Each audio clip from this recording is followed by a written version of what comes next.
ফুচকা খেতে পছন্দ করে না এমন মানুষ খুবই কম আছে। আর তাও যদি হয় মিনি ফুচকা, তাহলে তো জমে ক্ষীর। আমার মতন মিনি ফুচকা খেতে কে কে পছন্দ করো, অবশ্যই কিন্তু কমেন্ট করে জানাবা। হেই গাইস, আসসালামু আলাইকুম, কি অবস্থা সবাই, কেমন আছো? অনেক দিন ধরে শুধু মিনি ফুচকা খেতে মন চাচ্ছিল, তার জন্য হঠাৎ করে কিন্তু চলে গেলাম মিনি ফুচকা খেতে। আর এই মিনি ফুচকা কোথায় পাবো আমি তোমাদের সাথে অবশ্যই লোকেশনটা বলে দিব। খুলনার ভিতরে এই মামারে কে কে চিনো অবশ্যই কমেন্ট করবা। আর এটার লোকেশন হচ্ছে পিটিআই মোড়, সেন্ট জোসেফ স্কুলের অপোজিটে।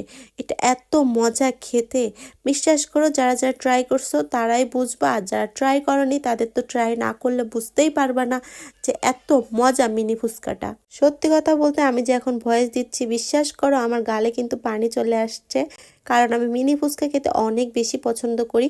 দেন ফুচকা খেয়ে কিন্তু অনেক ঝাল লেগে গেছিল, কারণ মামারে বলছিলাম ঝাল ঝাল করে ফুচকা করতে। দেন তারপরে কিন্তু বাসায় চলে আসলাম খাওয়া দাওয়া করে। বাসায় এসে কিন্তু রান্না বান্না তো করতেই হবে, তার জন্য কিন্তু আগে থেকে মশলাটা কষিয়ে নিচ্ছি। তারপরে কাঁচকলা চিংড়ি মাছ রান্না করব, কারণ ব্যাচেলার থাকতে হলে সবসময় নিজের রান্না নিজে করে খেতে হয়। আর একটা শান্তি আছে, নিজের রান্না করে খাওয়া অনেক শান্তি আমি মনে করি। রান্না করতে করতে কিন্তু আবার নিজেকে একটু দেখতেছিলাম যে নিজের এই থোপড়াটা কেমন দেখায়, না দেখলে আবার ভালো লাগে না। আর মাশাল্লাহ বলতে ভুলবার না। তারপরে সুন্দরভাবে কষানো হয়ে গেলে কিন্তু এখন কষানো পানিটা দিয়ে দিব। এটা পানিটা দিয়ে সুন্দরভাবে নাড়াচাড়া করে নিব। আর পাশাপাশি কিন্তু আমি অন্য একটা রান্না করব, তার জন্য মশলাটা কষিয়ে নিচ্ছি। আর এর ভিতরে দেখতে পাচ্ছ কলা কিন্তু প্রায় কষানো হয়ে গেছে। আর নিজের রান্নার কিন্তু নিজেই প্রশংসা করব না, কারণ আমি কিন্তু কাউকে রান্না শিখাইতে আসতেছে না, প্রথমেই বলে দিচ্ছি। আমি যেমন রান্না পারি সেটাই আমার কাছে অনেক, সেটা ভালো হোক খারাপ হোক আমি কারোর সাথে সেটা কম্পেয়ার করব না। আর অনলাইনে তো অনেক জ্ঞানীগুণী মানুষ আছেন ভুল ধরার জন্য, পাবলিক তো আছেই ভুল ধরার জন্য। প্লিজ সবাই আমাকে ক্ষমা দৃষ্টিতে দেখে ভিডিওটা যদি ভালো লেগে থাকে ভিডিওটা কিন্তু লাইক দিয়ে দিবা। আর কমেন্ট করে জানাও তো যে এটা কি রান্না করতেছি। আর এর পাশাপাশি কিন্তু দেখতে দেখতে কলাটাও হয়ে আসছে, দেখতে পাচ্ছ কলার কালারটা কত সুন্দর আসছে।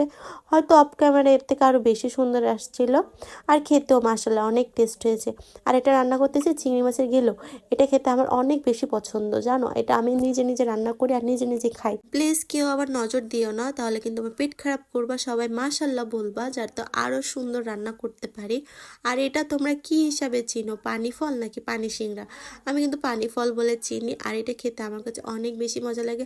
হয়তো যারা আমার রেগুলার ভিডিও দেখো সবাই কমেন্ট করে ফেলবা যে আপু আপনি কি সারাদিনই খান, যে শুধু খাওয়ার ভিডিওই দেন, তা কি করবো ভাই, খাই তা কি করবো, তোমাদের সাথে শেয়ার করি সেইগুলো, কারণ তোমরা তোমার ফ্যামিলির মতন, তোমার সাথে শেয়ার করতে আমার অনেক বেশি ভালো লাগে। আর দেখতেছো যে একটা জিনিস খাইতে কত কষ্ট, যে জিনিসটা খেতে মজা লাগবে তার পেছনে কিন্তু কষ্ট রয়েছে। সো ভিডিও যদি ভালো লেগে থাকে প্লিজ সবাই লাইক দিয়ে শেয়ার করে দেবা। আজকের মতো এখানে ভিডিওটা শেষ করছি। আল্লাহ হাফেজ।